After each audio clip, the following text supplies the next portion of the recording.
இந்த அவையில் நான் பல ஆண்டுகளாக பார்த்து கொண்டிருக்கிறேன். 2 அமைச்சர், பொதுப்பணித்துறை அமைச்சர் சொன்னார் போன வாரம், எல்லா சட்டமன்ற ஆளுங்கட்சிக்கு மட்டுமல்ல எல்லா கட்சிக்கும் நான் சொல்லுகிறேன், உங்கள் தொகுதியில் உள்ள பில்டிங் சம்பந்தப்பட்ட எல்லா விஷயங்களையும் கவனத்துக்கு நீ கொண்டு வாருங்கள். என் அதிகாரிகள் இங்கே அறையிலே உட்கார்ந்திருப்பார்கள்.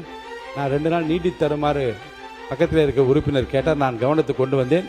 திங்கட்கிழமை வரை நீட்டித்து தாருங்கள் என்று கேட்டு, இல்லை செவ்வாய்க்கிழமை வரை நீட்டித்து தருகிறேன். எல்லா அதிகாரிகளும் உட்கார்ந்திருப்பார்கள்.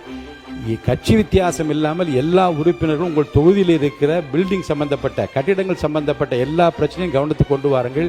எங்கெங்கே ரெட் லேபிள் ஒட்ட வேண்டும், எங்கெங்கே கிரீன் லேபிள் ஒட்ட வேண்டும், ஆரஞ்சு எங்கே ஒட்ட வேண்டும் என்றெல்லாம் முடிவெடுத்து உடனே பணியாற்றும் வாருங்கள். இந்த புதிய அணுகுமுறை இதுவரை சட்டமன்ற வரலாற்றில் இருந்ததாக எனக்கு தெரியவில்லை.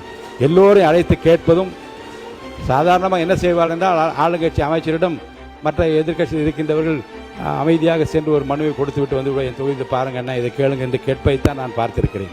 ஆனால் அவையிலே வைத்து எல்லா உறுப்பினரும் குறையை தாருங்கள், குறையை தீர்த்து வைப்பதற்கு முதலமைச்சர் ஆணையிட்டிருக்கிறார் என்று சொல்லுகிற அந்த வார்த்தையும், அதேபோல் நீர்வளத்துறை அமைச்சர் இந்த காலையில் தான் வந்து பதில் கேள்வி கேட்டால் உடனே வந்து அவர் ரெஸ்பான்சிபிள் ஈஸி என்று நான் ரொம்ப வியந்து கொண்டு உட்கார்ந்து என்ற உடனே அது வந்து பதில் கேட்டு விட்டார். உடனே பதில் சொல்ல வேண்டும் என்ற ஆர்வத்தோடு அவர் வந்து இங்கே அமர்ந்து பதில் சொன்ன விதமும், இப்போ என்ன சொன்னார் என்றால், உங்கள் தொகுதியில் என்ன பிரச்சனை இருந்தாலும் எங்கிட்ட கொண்டு வாங்க, நான் என்னால் முடிஞ்ச வரைக்கும் உடனே தீர்க்கிறேன் என்று ஆளுங்கட்சிக்கு மட்டும் சொல்லவில்லை, இருக்கின்ற எல்லா உறுப்பினருக்கும் சொல்லுகிற இந்த முறை அதை அவையிலே அறிவிப்பது இதுதான் முதல் முறை இந்த வரலாற்று என்று நான் கருதுகின்றேன்.